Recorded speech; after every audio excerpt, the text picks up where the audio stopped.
I'm Jim Ward, and I've never been more excited to start a production because I know how crucial this is and how important it is to families and the generations that are going to be affected by it.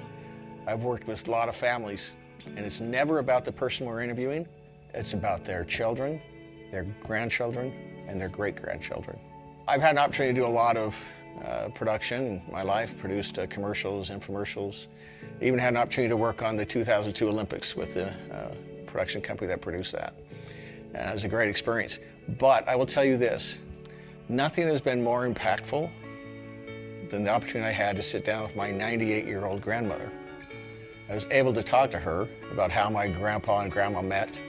Priceless information, you know. She had a picture of her dressed up as a bumblebee, and she's laughing, telling me about this experience with her being dressed as a bumblebee for her sorority in college.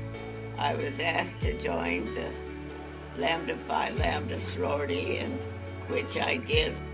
Each sorority had to put on a skit, and I was a bee in the skit.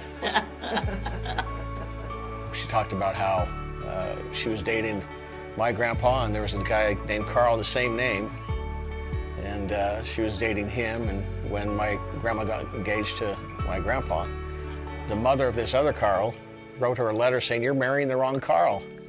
And she said, "Can you imagine?" You know, and she just started laughing. She says, "I didn't even kiss that Carl."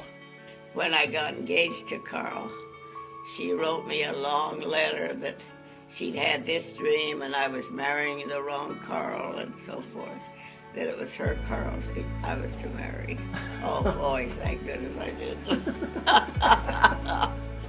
So, you know, your life, it's really funny. A lot of things happen. And I hadn't even kissed that Carl. You know, priceless stories that I now have and that my family has that lives on forever. But here's the thing that's really a kicker. I left there around 4 o'clock that afternoon to go to my cousin's, and I got a phone call at midnight, and she passed away. And it was pretty heartbreaking. She was my greatest cheerleader in life. So I knew she waited for me. You know, I woke up the next morning and I immediately started editing this video. And as I was doing that, I had the radio on, and the song "One More Day" by Diamond Rio came on. And I knew that was her talking to me and saying, "Jim, we will always have one more day." And we do. I just put the DVD in, and there she is. We give you something that's going to change your life. I guarantee this will impact you in a way that you never thought was possible. We've done this enough times, and we've seen how it affects people and how it affects their family. And nothing will be more powerful than the stories that you leave for generations to come.